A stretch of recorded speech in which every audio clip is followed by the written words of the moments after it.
Channel. இன்னைக்கு நம்ம பார்க்க போறது சூப்பரான ஒரு ரெசிபி தான். வாங்க நாம இன்னைக்கு பண்ண போறது சம்மருக்கு தகுந்த சூப்பரான ஒரு கூல் ட்ரிங்க்ஸ் தான். இப்போ ஒரு மிக்சிங் பவுல் எடுத்திருக்கேன். அந்த மிக்சிங் பவுல்ல நான் ஏற்கனவே வாட்டர்மெலன் வந்து ஜூஸ் அடிச்சு வச்சிருக்கேன். இதை சேர்த்துக்கலாம். இது கூட சீனி சேர்த்துக்கலாம். சீனி பார்த்தீங்கன்னா நம்மளோட இனிப்புக்கு தகுந்தாப்புல சேர்த்துக்கலாம். நார்மலா வாட்டர்மெலன்ல இனிப்பு ஜாஸ்தியா இருக்கும். அதால நீங்க உங்களோட டேஸ்ட்டுக்கு தகுந்தாப்புல சீனி சேர்த்துக்கோங்க. நான் இப்போ கொஞ்சமா சேர்க்கிறேன். இதை கலக்கிக்கலாம். ஒரு மிக்சி ஜார் எடுத்திருக்கேன். அந்த மிக்சி ஜார்ல புதினா சேர்த்துக்கிறேன்.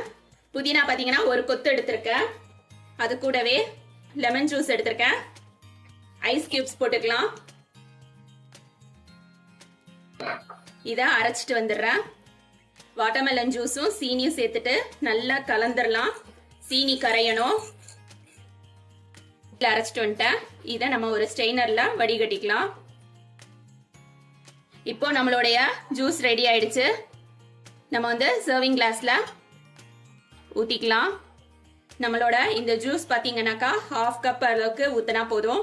இது கூடவே சோடா ஊத்திக்கணும். இது வந்து வெள்ளரிக்காய் கட் பண்ணி வச்சிருக்கேன்.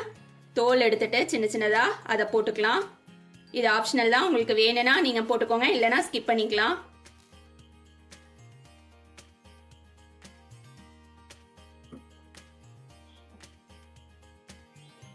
இப்போ பார்த்தீங்கன்னா நம்மளோட வாட்டர்மெலன் ஜூஸ் ரெடி ஆயிடுச்சு.